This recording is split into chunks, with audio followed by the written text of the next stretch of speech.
ፈልጋል ባንቴሮ ራሱ ማለት ነው። ግን እሷ የዴቭ ፍቅርም አልወጣላትም። እሱም እንግዲህ በጣም ነው የሚያፈቅራት፣ ዴቭም በጣም ያፈቅራታል ማለት ነው። ግን ዴቭ ያው ትዳር ላይ ስለሆነና በአሁኑ ሰዓት ከሮዛ ጋር ስለሆነ ብቻ ነገሮች ስላልተመቻቹ ችላ በሚላት ሰዓት እሷ ደግሞ በጣም ከፍቷት ነበረ ማለት ነው። እንግዲህ ዴቭ ባንቴሮን ስትስመው ሂዋን ባንቴሮን ስትስመው ስላየ በጣም ቀንቶና በጣም ተናዶ ስለነበረ እንግዲህ ወደ ቤት ሲገባ ሰላም ሳይላት ስለገባ እሷ ደግሞ በዚች በትንሽ ስህተት በጣም ከፍቷትና ባዶነት ተሰምቷት ነበረ ማለት ነው። በዚህ ምክንያት እንግዲህ ያው ሂዋን በጣም ስለ ከፋትና ሌላ ሰው ደግሞ የምታውቀው ሰው ስላልነበረ ባንቴሮ ጋር ደውላ እንግዲህ ከባንቴሮ ጋር መጠጥ ጠጥታለች ማለት ነው።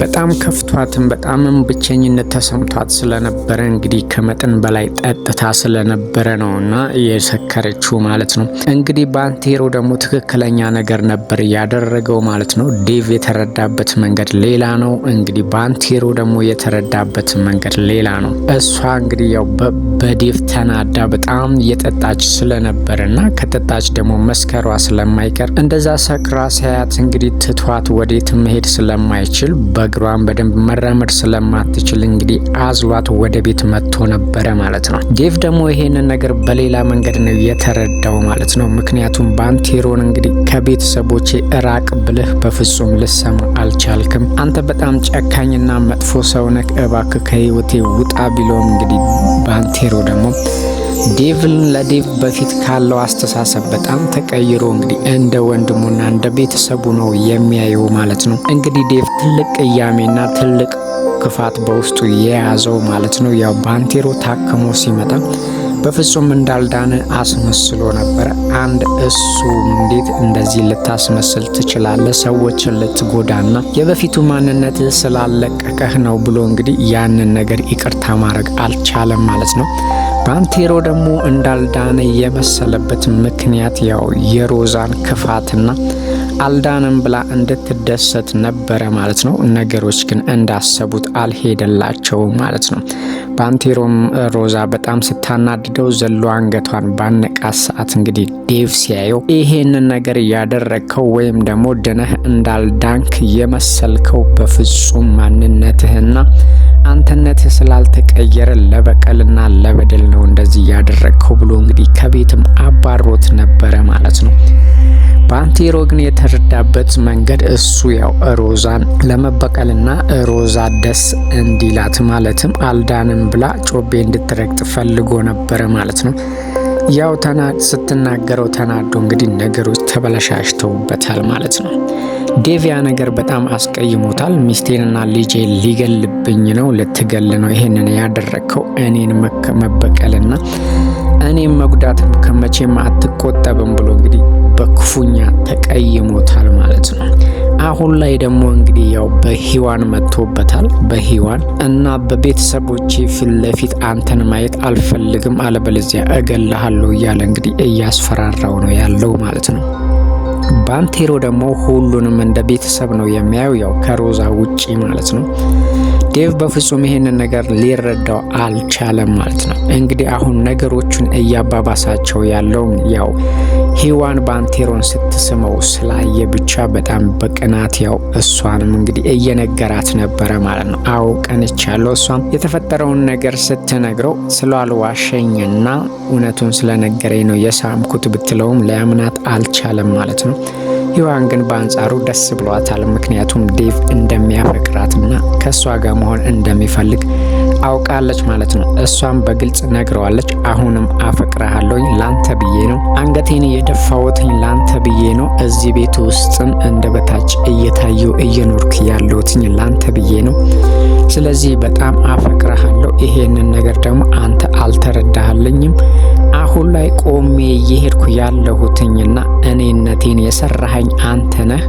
በጣም ነው የማፈቅርህ ብለዋለች። እንግዲህ ያው ዴቭ ደግሞ ከባንቴሮ እንድትርቅ አስጠንቅቋታል፣ እሷንም ቢሆን ማለት ነው። ያው ዴቭ እንግዲህ አሁን ላይ ትልቅ ችግር ውስጥ ነው ያለው። ምክንያቱም የሮዛ ነገር በጣም እያሳሰበውና ክፋቷ ተንኮሏ በሙሉ እጅ ስላለው እንግዲህ ከሷ ጋር ያለው ነገር እንዲያበቃ ይፈልጋል።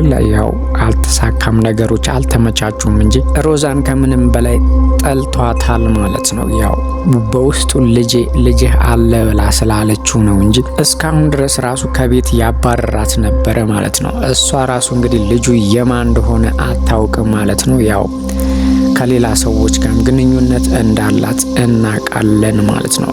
ሮዛ ግን አሁን ላይ ከማንምና ከምንም በላይ እንደዛ ስትዘልና ነገሮችን በሙሉ በቁጥጥሯ ስር የምታደርገው ሮዛ ዛሬ ላይ እንግዲህ ልቧ ተሰብሯል ማለት ነው። ምክንያቱም ዴቭን ከአንዴም 2-3 በጣም ብዙ ጊዜ ልትጎዳውና ልታስወግደው ፈልጋ ነበር። በፍጹም ግን አልተሳካላትም።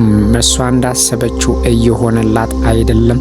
ዴቭን ዝቅ አርጋ ብገምተውም ዴቭ ግን በጣም ቀላል ሰው አይደለም ማለት ነው። ያው በደሎቿንና ተንኮሎቿን እየቻለ ድጋሚ እድል እየሰጣትና ይቅርታ እያደረገላት እስካሁን ድረስ ቆይቶ ነበር። አሁን ግን ሁሉም ነገር ስለበቃውና ስላንገሸገሸው ሁሉ እሷን ጥልት አድርጓታል። እሷም ይሄ ነገር ስለገባት እንግዲህ አሁን ላይ ዴቭን ስለማስወገድ ብቻ ነው እያሰበች ያለችው ማለት ነው። አሁን ላይ ግን ሮዛ ያለችበት ሁኔታ ተስፋ ቆርጣለች።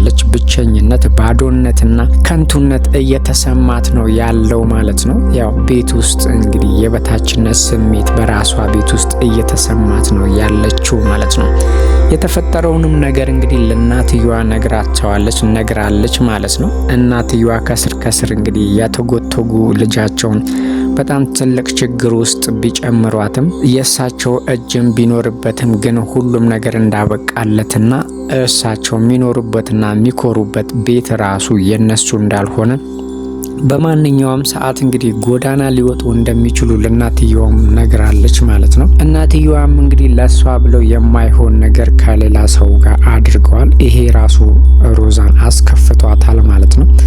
እሳቸው ግን ላንቺ ብዬ ነው የትም ሜዳ እንዳትወድቂ ብዬ ነው እንደዚህ ያደረኩት ብትላቸውም ልትረዳቸው አልቻለችም። ግን እናትየዋን እንደዚህ አይነት ችግር ውስጥ በመጨመሯ በጣም ተከፍታለችም። ያው እንግዲህ ለዚህ ችግር እኔ ነኝ ያበቃውሽ፣ ይሄንን ደግሞ እኔው አስተካክላለሁ ብላ እንግዲህ እየፎከረች ነው ያለችው ማለት ነው። ግን አሁን ላይ ሮዛ ከምንም በላይና ከማንም በላይ ልቧ ተሰብሯል ማለት ነው። ባንቴሮም እንግዲህ ያው ተስፋ ቆርጧል በአንዳች በኩል ማለት ነው። ምክንያቱም ዴቭ በአሁኑ ሰዓት እሱን እየተረዳው አይደለም ማለት ነው። ያው አሁን ላይ ባንቴሮ ያው እንግዲህ የተወንም ሱስ እንደገና ጀምሯል ማለት ነው። ያው እያጨሰ ነበር። በሉሊት ምክንያት ብዙ ነገር ተቀይሮ ነበረ። እሷም እንግዲህ ሲያጨስ ስታየው ይሄ ነገር ልክ እንዳልሆነና ከማንም መሸሽ እንደሌለበት ከፈለገ ሁሉንም ነገር በራሱ መንገድ ማድረግ እንደሚችልም ነግረዋለች ማለት ነው። ያው እንግዲህ ባንቴሮ ሉሊትን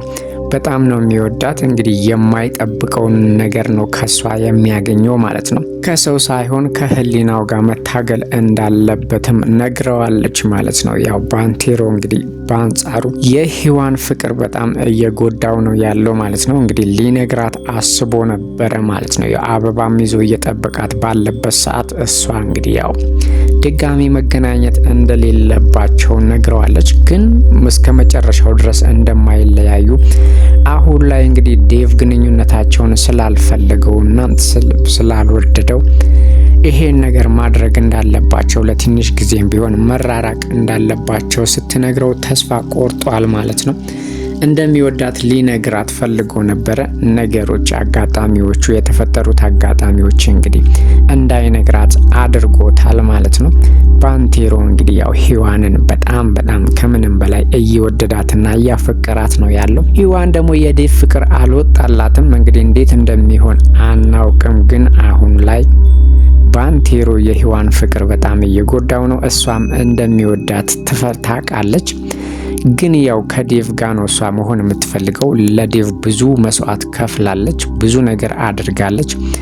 እሱንም እንግዲህ ከሮዛ ጋር አላይታ አብራ ለመሆን ብታስብም እሱ ግን ያው በአሁኑ ሰዓት ከሮዛ ጋር ስለሆነ ምንም ነገር ማድረግ አልቻለችም እንጂ እንደምታፈቅረውም ድጋሚ ለሱ ብላ ብዙ ነገር እያደረገች እዚህም የተገኘችው ለሱ ብላ እንደሆነም እየነገረችው ነው።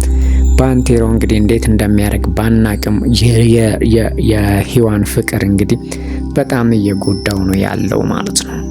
ሮዛም እንግዲህ አሁን ላይ በጣም ተስፋ ስለቆረጠችና ሁሉም ነገር አብቅቷል ብላ ስላሰበች ያላት አማራጭ አንድ ብቻ ነው፣ እሱም ዴቭን ማስወገድ ነው። እንግዲህ ያው ከተባባሪዎቹ ጋር ከቤኑን ጋር ሆና እንግዲህ ያው ልትገለው እያሰበች ነው ያለችው ማለት ነው። ከቤት መውጣቱንም እንግዲህ ለነሱ ነግራ ፍጹም ወደ ቤት እንዳይመለስ እና ይሄ ከተመለሰ የሱ በህይወት መኖር ደግሞ ከሌላ ሰው ጋር ያላትን ግንኙነት እንደሚያበቃም እንግዲህ አብሯት መሆን የሚፈልግ ሰው ስላለ ያው የኔ ፍቅር እያለ እንግዲህ ያው ከሷ ፍቅር እንደያዘውና ከግንኙነት እንዳላቸው እናውቃለን ማለት ነው። ዴቭን ካስወገደው ብቻ ከሷ ጋር መሆን እንደሚችል ነግረዋለች ማለት ነው። እነሱም በተባሉትና በታዘዙት መሰረት እንግዲህ ዴቭን መንገድ ላይ ጠብቀው እየቀጠቀጡት ነበረ ማለት ነው። እንግዲህ ያው የሆነ ሰው ደርሶ ካላዳነው በስተቀር ሮዛ እንግዲህ ዴቭን ለማስገደል ቆርጣለች ማለት ነው። እንግዲህ የሆነ ሰው ደርሶ ካላዳነው በስተቀር የዴቭ ህይወት እንግዲህ አደጋ ላይ ነው ያለው፣ ሊገሉትም ይችላሉ ማለት ነው።